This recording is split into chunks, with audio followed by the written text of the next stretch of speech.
আপনি কি জানেন আপনার ঘরে হঠাৎ করে অনেক পিঁপড়ে দেখা দিলে তা আল্লাহর পক্ষ থেকে কোনো গোপন বার্তা হতে পারে? হ্যাঁ ভাই, শুনতে অবাক লাগলেও ইসলামী পণ্ডিতরা বলেন ঘরে পিঁপড়ে আসা 5টি শক্তিশালী ইশারার মধ্যে একটি হতে পারে। পবিত্র কোরআনে এমনকি একটি পুরো সূরার নামই রাখা হয়েছে সূরা নামাল, যার অর্থেই পিঁপড়ে।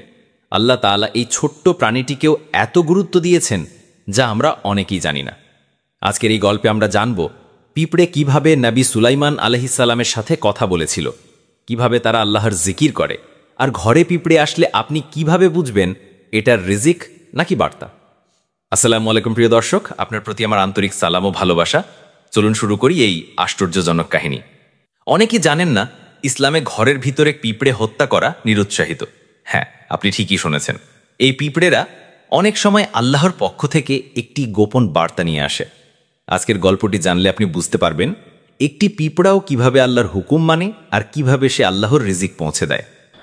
একদিন নবী সুলাইমান আলাইহিসসালাম নদীর পাড়ে বসেছিলেন। তিনি ছিলেন আল্লাহর জিকিরে মগ্ন।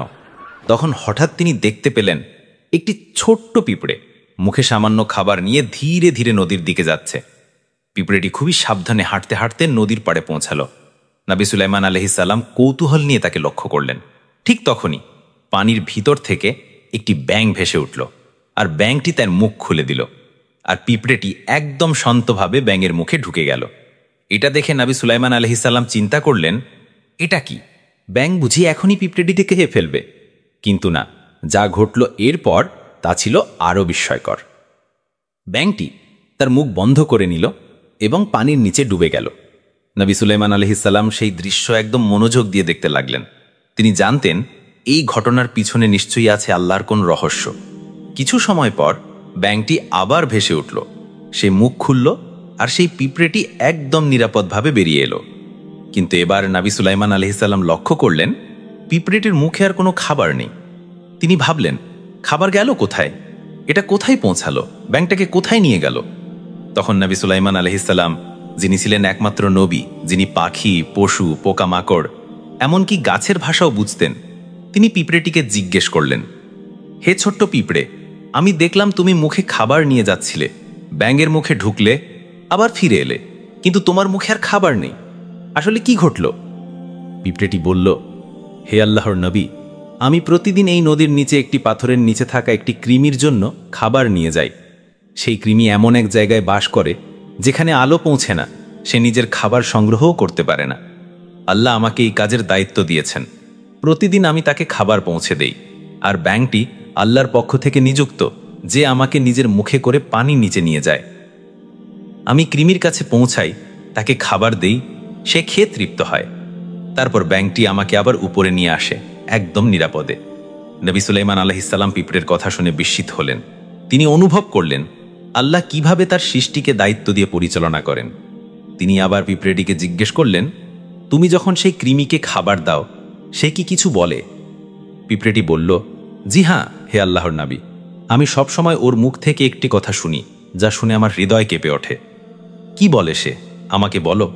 পিঁপড়েটি বলল, রহমান ও রিজিকদাতা আল্লাহ, যিনি আমাকে এই অন্ধকার জলের নিচে পর্যন্ত ভুলে যাননি, তিনি কিভাবে সেই মানুষকে ভুলবেন যাকে তিনি নিজের হাত দিয়ে সৃষ্টি করে সম্মানিত করেছেন? এই কথা শুনে নবী সুলাইমান আলাইহিসসালাম নীরব হয়ে গেলেন। তিনি মাথা নিচু করে বললেন, সুবহানাল্লাহ, কি সুন্দর তাওয়াক্কুল, কি অগাধ বিশ্বাস আল্লাহর প্রতি। এই ছোট্ট পিঁপড়ে আর অদৃশ্য একটি কৃমির মাঝেও রিজিকের সুবিচার ও আল্লাহর কুদরত লুকিয়ে থাকে। আমরা মানুষ হয়ে অনেক সময় রিজিক নিয়ে চিন্তিত হয়ে পড়ি, কিন্তু দেখুন, যেখানে আলো নেই, হাঁটার রাস্তা নেই, সেখান থেকেও আল্লাহ রিজিক পৌঁছে দেন। তাহলে ভাই ও বোনেরা, আপনার ঘরে হঠাৎ পিঁপড়ে আসলে তা কি শুধুমাত্র বিরক্তির বিষয়, নাকি আল্লাহর পক্ষ থেকে আসার রিজিক ও বার্তার একটি আলামত? কোরআনে আরেকটি বিস্ময়কর ঘটনা এসেছে, যেখানে আবারও পিঁপড়ের নাম এসেছে, এবং তা আমাদের জন্য এক অসাধারণ শিক্ষা। নবী সুলাইমান আলাইহিসসালাম একদিন তার বিশাল বাহিনী নিয়ে অগ্রসর হচ্ছিলেন। মানুষ, জিন, পশু পাখি সবাই তার সেনার অন্তর্ভুক্ত। তাদের যাত্রাপথে ছিল একটি উপত্যকা, যেখানে পিঁপড়েরা বসবাস করত। ঠিক তখনই একটি পিঁপড়ে সবাইকে সতর্ক করে চিৎকার করে বলল, হে পিঁপড়ের দল, তোমরা সবাই নিজেদের ঘরে ঢুকে পড়ো, সুলাইমান ও তার সেনাবাহিনী অজান্তে তোমাদের পিষে ফেলতে পারে। নবী সুলাইমান আলাইহিসসালাম সেই পিঁপড়ের কথা স্পষ্টভাবে শুনতে পেলেন। তিনি মুচকি হাসলেন এবং সাথে সাথেই মাথা নত করে আল্লাহর শুকরিয়া আদায় করলেন। হে আমার প্রভু, আপনি আমাকে আপনার সৃষ্টির ভাষা বুঝার যে ক্ষমতা দিয়েছেন, তাই আপনি আমাকে করুন যেন আমি ন্যায়পরায়ণ হই, দয়ালু হই এবং আপনার সন্তুষ্টি অনুযায়ী কাজ করি। এই ঘটনাগুলো শুধু গল্প নয় ভাই, এগুলো কোরআনের বাস্তব শিক্ষা, যেখান থেকে আমরা শিখতে পারি আল্লাহর প্রতিটি সৃষ্টি কথা বলে, ডাকে, জিকির করে, আমরা শুধু শুনতে জানি না। ইসলামী পণ্ডিতদের মতে যখন কোনো ঘরে নিয়মিত পিঁপড়ে দেখা যায়, তা শুধু সাধারণ ঘটনা নয়, বরং আল্লাহর পক্ষ থেকে রিজিক বা বার্তার একটি গোপন ইঙ্গিত হতে পারে। যেমন অনেক সময় দেখা যায় চালের হাঁড়িতে পিঁপড়ে ঢুকছে অথবা মেঝেতে লাইন করে চলছে। আপনি হয়তো বিরক্ত হয়ে যান, কিন্তু আসলে এগুলোর মধ্যে অনেক কিছু লুকিয়ে আছে। যদি আপনি দেখেন পিঁপড়ে ডিম নিয়ে ঘুরছে, তাহলে সেটার রিজিক বাড়ার খুবই শুভ লক্ষণ। যদি দেখেন পিঁপড়ে আপনার চাল বা রিজার্ভ খাবার থেকে বের হচ্ছে, তবে অনেক সময় এটা বোঝায় আল্লাহ আপনার ঘরে নতুন রিজিক প্রবেশ করাবেন। হয়তো কোনো পুরনো পাওনা ফিরবে, হয়তো আপনি হঠাৎ অর্থ লাভ করবেন। এমনকি কেউ কেউ বলেন পিঁপড়ে গয়নার বাক্সেও গেলে সেটাও ইঙ্গিত দেয় আপনি শীঘ্রই স্বর্ণ বা মূল্যবান কিছু পেতে চলেছেন। আর যদি আপনি দেখেন পিঁপড়েরা ঘরের উত্তর পাশে ঘোরাফেরা করছে, তবে সেটা ধরা হয় একটি অত্যন্ত শুভ লক্ষণ, পারিবারিক শান্তি, মানসিক স্বস্তি আর সুখ বরকতের আগমন। আর যদি পিঁপড়ে দেখা যায় ঘরের পশ্চিম পাশে, তাহলে সেটা হতে পারে বিদেশ যাত্রা বা জীবনের বড় কোনো পরিবর্তনের ইঙ্গিত। আজকাল আমরা ঘরে পিঁপড়ে দেখলেই কীটনাশক স্প্রে করি, মেরে ফেলি, ঝেঁটে দেই, কিন্তু ভাই বোনেরা, ইসলামের আলোকে এটা একদম নিরুৎসাহিত। যতক্ষণ না পিঁপড়েরা ক্ষতিকর, বিষাক্ত বা খাবার নষ্ট করছে, ততক্ষণ তাদের মেরে ফেলা অনুচিত, কারণ তারাও আমাদের মতো আল্লাহর সৃষ্টি। তারা রিজিক পায় সেই একই উৎস থেকে, আল্লাহর কাছ থেকে। একদিন নবী সুলাইমান আলাইহিসসালাম কিছু মানুষকে নিয়ে বৃষ্টির জন্য দোয়া করতে বের হলেন। চারদিকে খরা, গরম, মাটি ফেটে গেছে, মানুষ আশা নিয়ে আকাশের দিকে তাকিয়ে আছে। হঠাৎ তিনি একটি ছোট্ট পিঁপড়েকে দেখতে পেলেন, যে নিজের পিঠে শুয়ে আছে, পা উঁচু করে আল্লাহর কাছে হাত তুলেছে। হে সকল জগতের পালনকর্তা, আমরাও তো তোমার সৃষ্টি, আমাদেরও তো বাঁচার অধিকার আছে। তুমি যদি বৃষ্টি না দাও, আমরা সবাই মরে যাব। নবী সুলাইমান আলাইহিসসালাম পিঁপড়েরই দোয়া শুনে বললেন, বন্ধুরা, আর আমাদের দোয়া করার দরকার নেই, কারণ এই ছোট্ট পিঁপড়ের দোয়ায় আকাশ কাঁপিয়ে তুলবে ইনশাআল্লাহ। এই ছোট্ট প্রাণীটি জানে কার দরবারে কিভাবে হাত তুলতে হয়।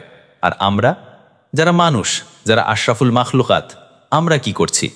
ভাই ও বোনেরা, এই ছোট্ট ছোট্ট পিঁপড়েরা যারা আল্লাহর জিকিরে লিপ্ত থাকে, যারা প্রতিদিন নীরবে তার হুকুম পালন করে, তারা যেন আমাদের চোখ খুলে দেয়। তারা মনে করিয়ে দেয় আল্লাহ তার কোনো সৃষ্টিকে ভুলে যান না। পানির নিচে থাকা অদৃশ্য কৃমিও তার কাছে অচেনা নয়। কিন্তু আমরা, যারা মানুষ, যাদেরকে তিনি সম্মানিত করেছেন, বুদ্ধি দিয়েছেন, জ্ঞান দিয়েছেন, আমরা অনেক সময় নিজের রবের দিকেও ফিরেও তাকাই না। তাই চলুন আমরা সবাই মিলে এই দোয়া করি, হে আল্লাহ, আমাদের হৃদয় আপনার দিকে ফিরিয়ে দিন। এ দুনিয়ার মহ, ব্যস্ততা ও গাফলতি থেকে আমাদের মুক্ত করুন। আমাদের এমন বান্দা বানিয়ে দিন যারা সবসময় আপনাকেই স্মরণ করে, আপনার উপরই ভরসা করে, আপনার কাছেই ফিরে আসে। হে রিজিকদাতার রাব, আমাদের ঘরে আপনি বরকত দিন, রিজিক দিন, শান্তি দিন এবং এমন চোখ দিন যা আপনার সৃষ্টিতে আপনার মহিমা দেখতে পায়। প্রিয় দর্শক, যদি এই গল্পটি আপনার হৃদয় ছুঁয়ে যায়, তাহলে তা অন্যদের সাথেও শেয়ার করুন। আর মনে রাখবেন, আপনার ঘরে দেখা যাওয়া এক একটা পিঁপড়েও আল্লাহর পক্ষ থেকে একটি বার্তা নিয়ে আসতে পারে। সুবহানাল্লাহ, আলহামদুলিল্লাহ, আল্লাহু আকবার। আসসালামু আলাইকুম ওয়া রাহমাতুল্লাহ।